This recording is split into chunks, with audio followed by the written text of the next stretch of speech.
ये आवाज कहाँ से आ रही है? शांति अपने आसपास देखती है, उसे कोई नहीं दिखता। वो ऊपर देखती है जहाँ उसे एक छोटी सी परी दिखती है। आप कौन है? आप तो कोई परी लगती हैं। हाँ बेटी, मैं इसी पेड़ पर रहती हूँ। मैंने तुम्हारी सारी बात सुनी। अब तुम्हें फिक्र करने की कोई जरूरत नहीं। अपनी आंखें बंद करो। शांति आंखें बंद करती है और जादुई परी अपनी छड़ी घुमाती है। उसकी छड़ी घुमाते ही पेड़ के सारे पत्ते सुनहरे रंग के हो जाते हैं।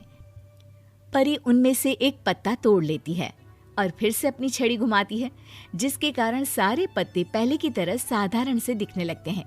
आंखें खोलो बेटा। लो, इस पत्ते को ले जाकर अपने तकिए के नीचे रख देना। ये तो एक साधारण पत्ता है, इससे क्या होगा?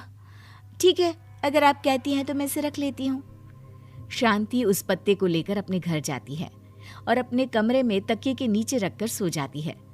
सपने में उसे वही पेड़ वाली जादुई परी दिखाई देती है। बोलो शांति, क्या चाहिए तुम्हें? मैं चाहती हूँ हम बहुत अमीर हो जाए और मेरे पति नशा करना छोड़ दें, उन्हें कोई काम भी मिल जाए। कल जब तुम सुबह नींद से जागोगी, तुम्हारी इच्छा पूरी हो गई होगी। अगली सुबह शांति नींद से जागती है। अपने आसपास का नजारा देखकर चौंक जाती है। उसके बिस्तर पर चारों तरफ सोने चांदी रखे हुए थे। हे भगवान, कहीं मैं सपना तो नहीं देख रही? इतना सारा सोना, वो भी मुझ गरीब के पास। रामलाल जी को बताती हूँ, वो बहुत खुश होंगे। शांति जैसे ही कमरे के बाहर जाती है, वो देखती है कि रामलाल सूट बूट पहने काम के लिए बाहर जा रहा होता है। मुझे शहर में एक नौकरी मिल गई है शांति, मुझे आने में देर हो जाएगी, घर का ध्यान रखना। और इस तरह शांति बहुत अच्छा जीवन बिताने लगती है। उसके पास अब किसी भी चीज की कमी नहीं रह जाती। रातों रात शांति के पास आए इतने पैसों को देखकर उसकी जिठानी उससे पूछती है, अरे क्यों रे शांति, कहीं बड़ा हाथ मारा है क्या? अचानक तुम लोगों के पास इतना पैसा कैसे आ गया? नहीं नहीं भाभी, ये सब तो जादुई परी के दिए हुए पत्ते का कमाल है। शांति जादुई पत्ते के बारे में सारी बात चंदा को बताती है, जिसे सुनकर चंदा के मन में लालच आ जाता है और वो झूठ मूठ रोते हुए उसी पेड़ के नीचे जाती है जहाँ उसकी रोने की आवाज सुनकर जादुई परी कहती है, क्या हुआ बेटा, क्यों रो रही हो?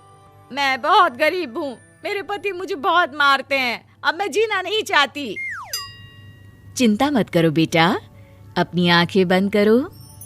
जादुई परी चंदा को भी उसी पेड़ का एक पत्ता देती है और तकिए के नीचे रखने को कहती है।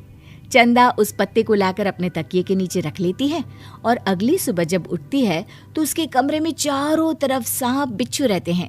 अरे बचाओ बचाओ, कोई मुझे बचाओ। ये कैसा पत्ता है जिसे लाने के बाद उस गरीब शांति के पास तो इतना सारा सोना आ गया और मेरे चारों तरफ ये सांप बिच्छू। अरे कोई बचाओ। चंदा अपनी जान बचाती हुई शांति के पास जाती है।